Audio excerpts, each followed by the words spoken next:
The anniversary trip to the Bahamas felt off, and my wife of 15 years had been unusually distant in the weeks leading up to it. The usual excited chatter about packing, itinerary planning, even choosing the right shade of sunscreen had been replaced by a chilling silence, punctuated only by her replies and the constant tapping of her phone. I choked it up to stress. We've both been working long hours, juggling kids' activities, and the pressure of maintaining our upper middle-class lifestyle was starting to wear on us, or so I thought. The Bahamas ironically intensified the feeling of unease Emma seemed to touch, while I marveled at the turquoise water and the pristine beaches. She spent most of the time glued to her phone, her eyes darting nervously whenever I approached. We barely touched. The intimacy that once defined our relationship was replaced by a suffocating emptiness. I tried to bridge the gap, suggesting romantic walks on the beach, candlelit dinners, anything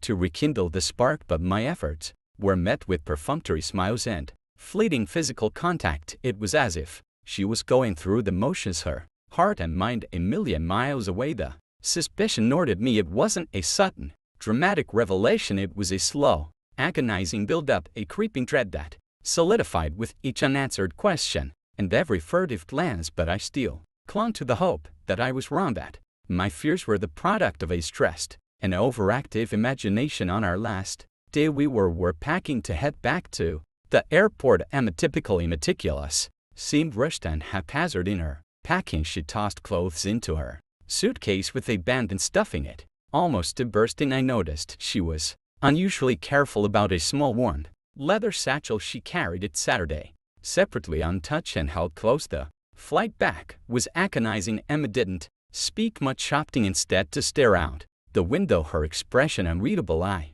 felt a deep sense of foreboding, a feeling that something was terribly wrong. We landed late, tired and emotionally drained. We arrived home to a silent house, the kids already asleep. We went straight to bed, the unspoken tension hanging heavy in the air. I couldn't sleep. I tossed and turned, the unanswered questions and goring suspicions driving me crazy. The next morning, Emma left early for work, supposedly to catch up on emails and paperwork. I decided to take a day off to be with the kids while they were at school. I decided to clean the guest room, a room we hadn't used in ages, and this untouched since our return from the Bahamas. A small, almost invisible tear in the lining of Emma's suitcase, hidden under a pile of neatly folded shirts, caught my eye. My heart pounded in my chest. I carefully reached into the tear, my fingers brushing against something soft. I pulled it out, a small silk scarf, the kind of woman might wear to a special occasion, but one that was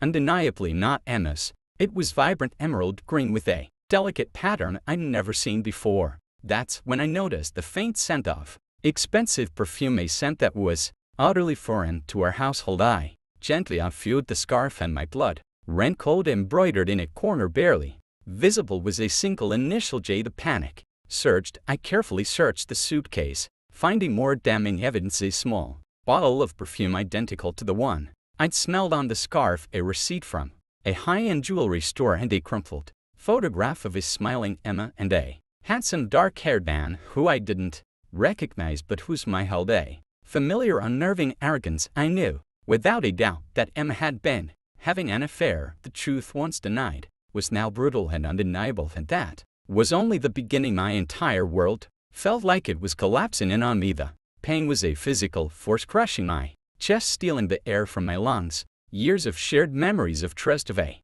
life built together, all crumbled to dust. The anger started as a low burn, a simmering resentment, but as I held that scarf and looked at the photograph and the receipt, I felt it flare up into